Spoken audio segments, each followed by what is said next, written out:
A reading from the second book of Samuel.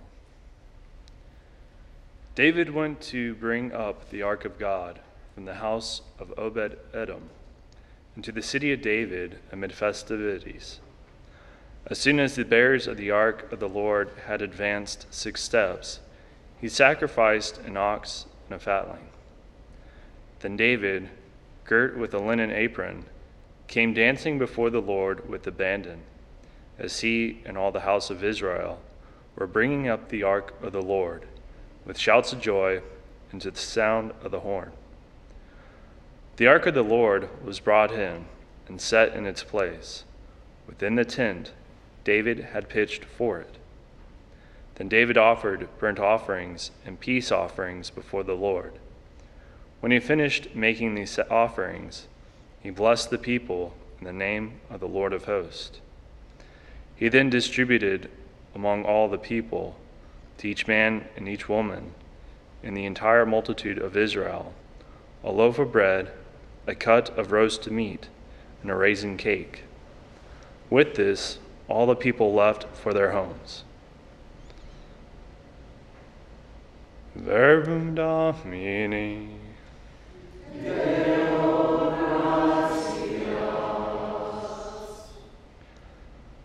Who is this King of glory? It is the Lord. Who is this King of glory? It is the Lord. Lift up, O gates, your lintels. Reach up, you ancient portals, that the King of glory may come in. Who is this King of glory? It is the Lord. Who is this King of glory? The Lord strong and mighty, the Lord mighty in battle. Who is this King of glory? It is the Lord. Lift up, O gates, your lintels. Reach up, you ancient portals, that the King of glory may come in. Who is this King of glory? It is the Lord. Who is this King of glory? The Lord of hosts. He is the King of glory. Who is this King of glory? It is the Lord.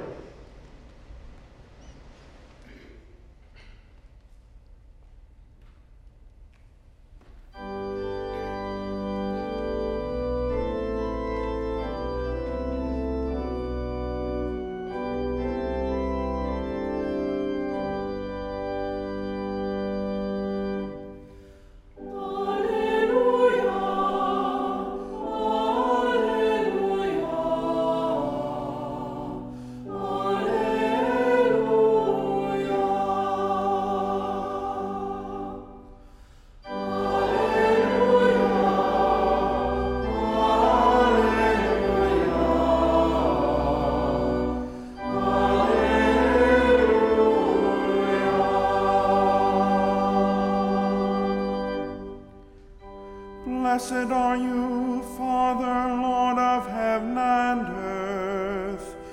You have revealed to little ones the mysteries of the kingdom. Alleluia, alleluia,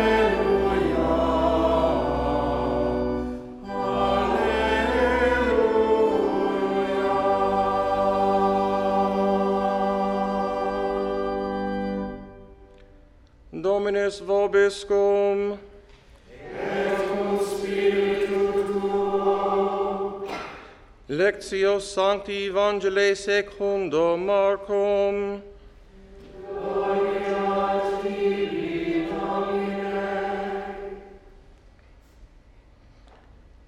The mother of Jesus and his brothers arrived at the house.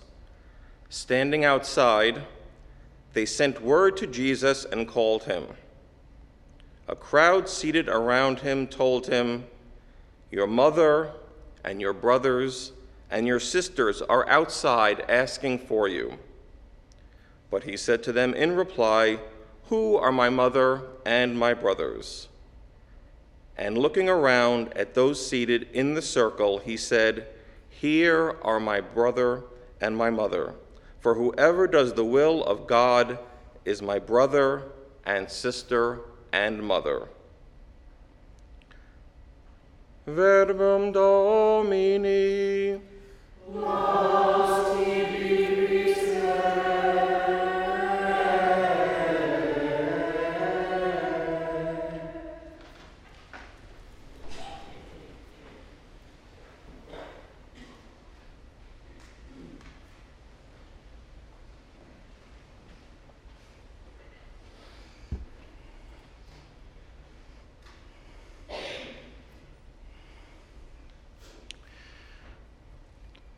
All of us at one time or another have wondered, what is the will of God for my life? Well, basically, the will of God is that we be holy. And being holy is all about imitating Jesus Christ, loving like he loves. And today we celebrate a saint who shows us how to be holy in our life, in our work, in our lifestyle, in our prayer life. And this is Saint Mary Ann Kolb. She was a woman of extraordinary holiness and heroic virtue. And she shows us so much on how to embrace what is in our life now, our current state of life, and how to do it with so much love. And when we look at the life of Mary Ann Kolb, she was a woman who lived in the 1800s. She was originally from Germany. She came here to the United States, grew up in Syracuse, and eventually joined the Sisters of St. Francis. And from there, she, of course, began to excel in holiness and prayer, and was eventually made novice mistress. Then she was put in charge of hospitals and did a very, very fine work there, especially when it involved taking care of patients and treating them with dignity. Well, at the same time in the world, this is moving on later into the 1800s, down in Hawaii, there was a place called Molokai. And you've all heard of St. Damien of Molokai, who used to work with the lepers. Well, the church out there and the government for years had been calling or inviting sisters to come and help serve the lepers. And I think they had contacted over 50 communities or religious orders of sisters. And none of them accepted the invitation, except for this particular community, the Order of St. Francis, that St. Mary Ann Kolb belonged to. So in 1883, St. Mary Ann Kolb and 6 other sisters, they went to Hawaii to care for the lepers.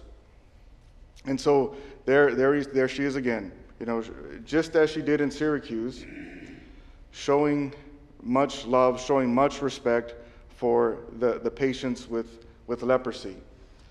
And then, in the island, she was at a different island, not Molokai yet, but at the island of Molokai were the worst cases of leprosy. Those who were already had accelerated with the disease, and with these in these islands here, these were people who were about to die, and they were just considered as outcasts.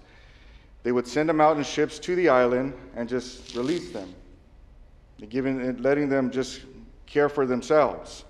Not providing no shelter, no food, nothing like that. They just threw them off at the island, and then they would have to find their own way of living. But of course, St. Damien Molokai, helped improve the life of the leper colony. And then eventually, St. Damien Molokai, he contacted the disease. So he started, to die. Okay, after a few years, it was about 1888, St. Mary Ann Kolb and 2 other sisters were sent to Molokai to care for St. Damien, and then also to establish a hospital. And then again, she's showing extraordinary heroic virtue in caring for the patients there. And she does this with so much love. One thing is that, when the world looks at somebody who's dying often and, that this is a waste of life, that's it, they're gone. But no, she made sure that they died with dignity and that they enjoyed their life, even though they were in suffering. She would often, celebrate different things with life in them. The sisters would make dresses for the girls, for the young girls, for the older women as well, so that they can feel good about themselves. They treat them with such respect. Like if they were just anybody else, not like if they were dying or anything like that. They would still teach them things, catechism, give them learning and all of that stuff. So it was just wonderful on how they treated these people with leprosy. Saint Mary Ann Kolb, she died around 1918, but even until her death, she was of course disabled at that time, but she was still teaching and loving the people like if they were one of her own.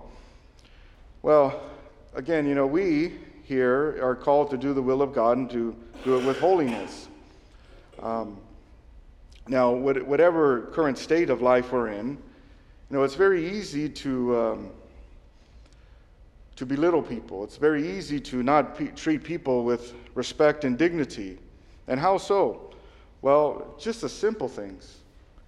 I'm talking about like showing respect to people, showing courtesy and kindness. Sometimes we get lost in ourselves. We get a little selfish, and we can get ignorant. We can just ignore people at the same time. But that's not what Jesus wants us to do. Jesus calls us to live like him, to love, to see the good in people. And that's what St. Mary Ann Kolb, this is her. She sees the good in people, even though they're dying, even though they're people who are rejected, considered outcasts. And in our own day, there are many people who are considered outcasts. Of course, in this life, or in this month, when we're fighting for the life of the unborn, of course, they're first and foremost in the pro-life message. We of course fight for their lives first because they're the most vulnerable. But yet, what St. Mary Ann Kolb is doing, this is pro-life too. And that extends to all of those who are weak and who cannot have a voice for themselves. And so, we also must remember too is that treating people with respect is also part of this pro-life message as well. Being kind and loving, the way we communicate to people. That's because sometimes, we can communicate, we can be mean, we can be selfish, put people off, not be very affectionate or give people attention or their rights or anything like that.